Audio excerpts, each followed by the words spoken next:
Praise the lord. ఈరోజు Bible ధ్యానము అభివృద్ధి పొందుట. దేవుడు వాటి వాటి జాతి ప్రకారము జీవము గల వాటిని అనగా వాటి జాతి ప్రకారము పశువులను, పురుగులను, అడవి జంతువులను భూమి పుట్టించుగాకని పలికెను.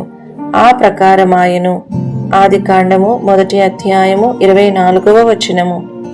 భూమి భూ సంబంధమైన ప్రజలను, క్రొత్త భూమికి చెందిన పరిశుద్ధులను కూడా చూపించుచున్నది.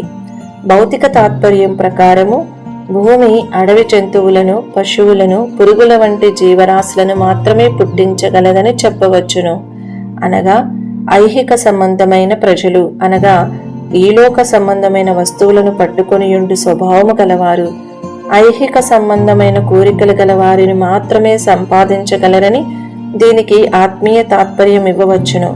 అదే విధముగా క్రొత్త భూమికి వెళ్ళు పరిశుద్ధులు క్రొత్త భూమికి చెందిన పరిశుద్ధులనే ఉద్భవింపచేయుదురు. పైకి ఎగురు పక్షులను భూమి పుట్టించలేకపోయెను. ఈ భూ సంబంధమైన స్వభావము గలవారు నూతన యెరూషలేముకు, సియోనుకు చెందిన వారిని లేక దైవిక గుణగణములు గల వారిని ఉత్పత్తి చేయలేరు. మరియు క్రొత్త భూమికి వెళ్ళు పరిశుద్ధులు ఉన్నతమైన జీవితము జీవించే వారిని, దేవుని రహస్య రాకడలో ఎత్తబడు ఆత్మలను సంపాదించలేరు. నీవు వెళ్ళి చేరు గమ్యమునకు మించి ఇతరులను నీవు నడిపించలేవు.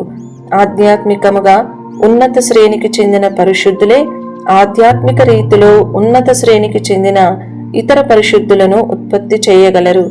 శరీర మూలముగా జన్మించినది శరీరమును, ఆత్మమూలముగా జన్మించినది ఆత్మయునై ఉన్నది. యోహాను సువార్త 3వ అధ్యాయము 6వ వచనము. మనము శరీర స్వభావములన్నిటినీ విసర్జించెదము. ఎందుకనగా అవి మనలోను ఇతరులలోను మరణమును సృష్టించును.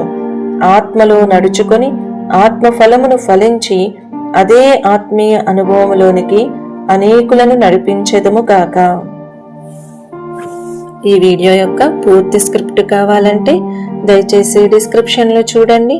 ఈ వీడియో ఆంగ్లము మరియు హిందీ భాషలలో కావాలంటే ఛానల్ను సబ్స్క్రైబ్ చేయండి మరియు వీడియోలను క్రమంగా అనుసరించండి. Praise the lord.